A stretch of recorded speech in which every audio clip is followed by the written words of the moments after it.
लग्नाचे दागिने म्हणजे श्रीमंत पेशवाई दागिने, नाशिकचे सुप्रसिद्ध सराफ मयूर अलंकार सराफ।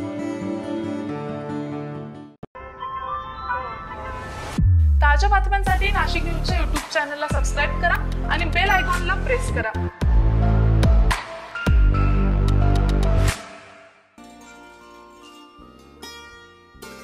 नाशिकमध्ये मान्सून सोमवारी म्हणजेच 10 जून रोजी दाखल झालेला असून नैऋत्य मोसमी वाऱ्याच्या अरबी समुद्रातील शाखेच्या अनुकूल वाटचालीमुळे त्याने वेळेतच हजेरी लावलेली आहे।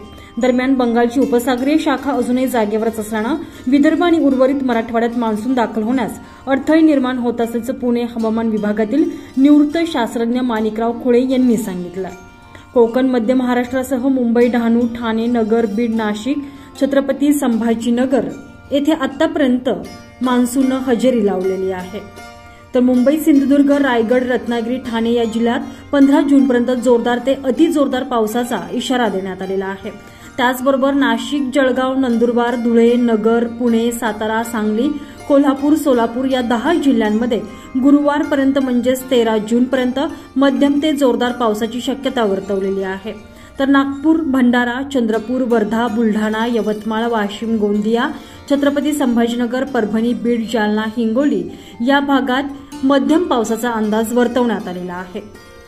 तर धुळे, नंदुरबार, जळगाव जिल्ह्यात मान्सूनपूर्व पावसासोबतच गारपिटीचा इशारा देखील देण्यात आला आहे। मराठवाडा परिसरात 900 मीटर उंचीपर्यंतची चक्रीवादळाची स्थिती मान्सून आणि त्याच्या प्रगतीसाठी पूरक असल्याने मान्सून पोहोचलेल्या ठिकाणी पाऊस पडण्यास पूरक ठरणार आहे।